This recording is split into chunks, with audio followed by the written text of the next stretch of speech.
વલ્લભભાઈ, બંધારણમાં જે સામાજિક અને આર્થિક ન્યાય અને રાજકીય ન્યાયની વાત આમુખમાં લખેલી છે, તો રાજકીય જે સમસ્યા છે એની ચર્ચા આપણે કરીએ. પછી સામાજિક અને આર્થિક ન્યાય વિશે કોઈ દિવસ કોઈ ચર્ચા જ નથી કરતું. સામાજિક ન્યાય એટલે કે દેશની અંદર દરેક વ્યક્તિ સમાન, કોઈ ઊંચ નીચના ભેદભાવ નહીં. તો આજની તારીખે આઝાદીના 75 વર્ષ પછી ભાગ્ય જેવું ગામડું મળશે કે જ્યાં સામાજિક અસમાનતા જોવા ન મળતી હોય. અનટચેબિલિટીની તો કંઈક બીજી રીતે ને, પણ ઊંચ નીચના ભેદભાવ લગભગ ભાગ્ય જેવું કોઈ ગામડું હશે કે જેમાં હાવ નીકળી ગયું હોય. તો આનો ઉપાય શું? અને આર્થિક, દેશમાં ભયંકર આર્થિક અસમાનતા ઊભી થઈ છે. તો આ જે બધી સરકારો આવી છે 75 વર્ષમાં, એમણે એટલી બધી આર્થિક અસમાનતા ઊભી કરી છે કે ગરીબો ગરીબ થાય અને અમીરો આપણે એમ કહીએ કે ભાઈ ત્રીજી મોટી અર્થવ્યવસ્થા, પરંતુ 80 કરોડ લોકોને જો મફત અનાજ આપવું પડે તો એ કેવી દશા છે. ભૂખમરીમાં આપણે દુનિયામાં આપણો ઇન્ડેક્સમાં ક્યાં આપણું બહુ એમ કહીએ કે પાછળ છીએ આપણે. તો આ બધી જે સમસ્યા છે એના વિશે તમે શું વિચારો છો વલ્લભભાઈ કંટારિયા? માઇક અનમ્યુટ કરજો. આભારથી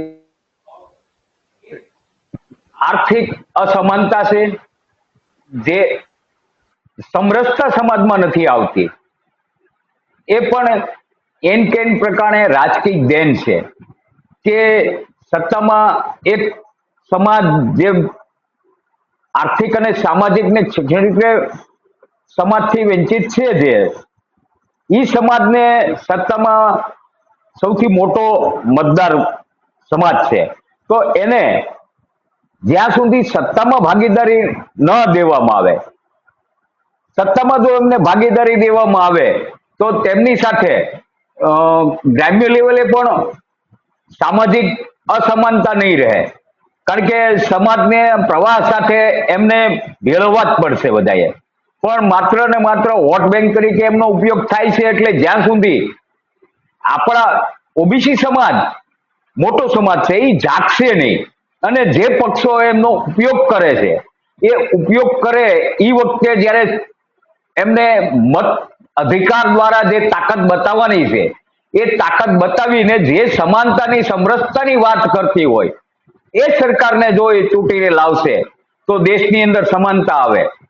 બીજું આર્થિક અસમાનતા છે કે જે ધનવાનો છે એ વધુ ને વધુ ધનવાન થતા જાય છે અને ગરીબો વધુ ને વધુ ગરીબ થતા જાય છે.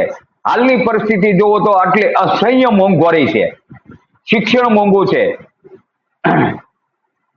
દવાખાના મોંઘા થઈ ગયા, જીવન જરૂરિયાત ખાદ ચીજોના ભાવ વધી ગયા છે, અસહ્ય મોંઘવારી છે. એની સામે આમદની ખેડૂત આકસ્મિક જે વાવાઝોડા આવે, નુકસાન થાય, એની સામે કોઈ પણ સરકાર તેમનું સાંભળતી નથી. નુકસાની 50,000 ની થઈ હોય એની સામે 3,500 રૂપિયા ને 5,000 જેવી સહાય મંજૂર કરે. એ શા માટે કરે? કારણ કે એકતા નથી. આ સમાજ જયારે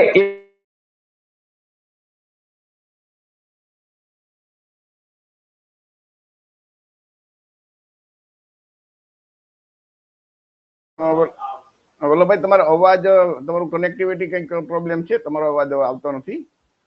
એટલે આપણી સાથે કેબી બાબરિયા છે જોડાયેલા. આવી ગયો.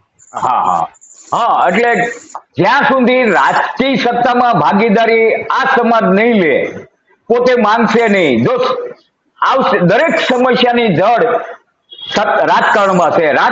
રાજકારણમાં હિસ્સેદારી લે, પોતાનો હક માંગતો થાય, જાણતો થાય, પોતાના મૂળભૂત અધિકારો કયા છે અને અધિકારો કયા સરકાર નથી આપતી અને કોણ આપવા માંગે છે, એ જો આ સમાજ જાણી જાય તો આર્થિક સમાનતા પણ આવશે, સમાજમાં સામાજિક સમરસતા પણ આવશે. એટલે દરેક સમસ્યાની જડ રાજકીય છે, તો દરેક પોતે જાણવું જોઈએ કે આપણી જોડાઈ જાવ, ટ્રાય કરો. અવાજ આવે છે? હા, આવે.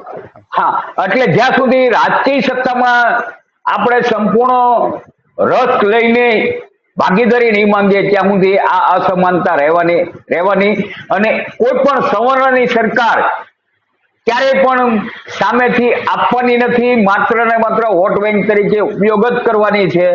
એટલે હું તો કઉ છું કે જે ઓબીસી સમાજના નેતાઓ છે, એસસી એસટી સમાજના નેતાઓ પોતાના હક અધિકાર જે પણ પાર્ટીમાં જોડાયેલા ત્યાં ખુલ્લેઆમ માંગવા જોઈએ. ન આપે તો પાર્ટીને મૂકી દો. આપણી પોતાની પાર્ટી છે, એ પાર્ટીમાં સમાનતા છે, બંધુત્વતા છે, ભાઈચારો છે અને દરેકને માટે આર્થિક ને સામાજિક સમાનતા માટેના પ્રયાસો કિસાન મજદૂર પાર્ટી આપશે, બીજા કોઈ પક્ષ નહીં આપે ક્યારે પણ. આભાર ચિમનભાઈ.